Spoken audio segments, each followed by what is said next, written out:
Panda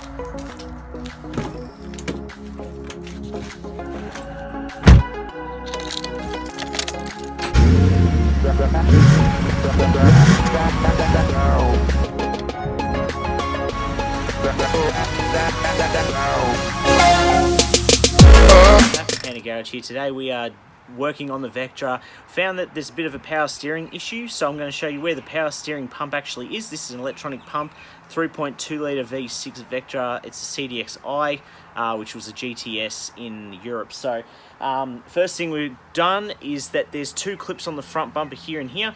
There's 3 screws on either side of the bumper. Now I'm going to remove the bumper and then I'll show you exactly where the pump is. Pump right here.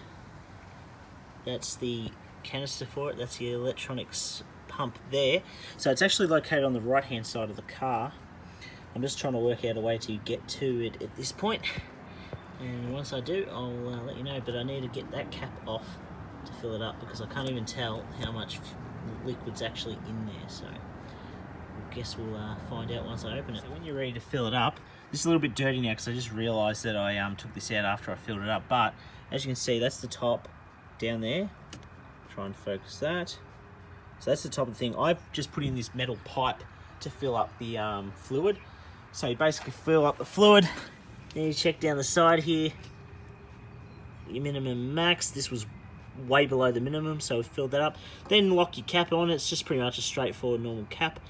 And then you put your bumper back on, and the 6 screws in the front clips, and that's it. So that's how you completely fill up your power steering fluid on a 3.2 litre V6 Vectra.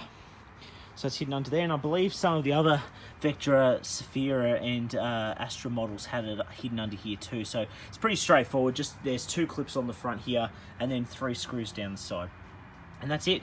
So you need Tex screws, by the way. They're Tex screws on the side here. So yeah.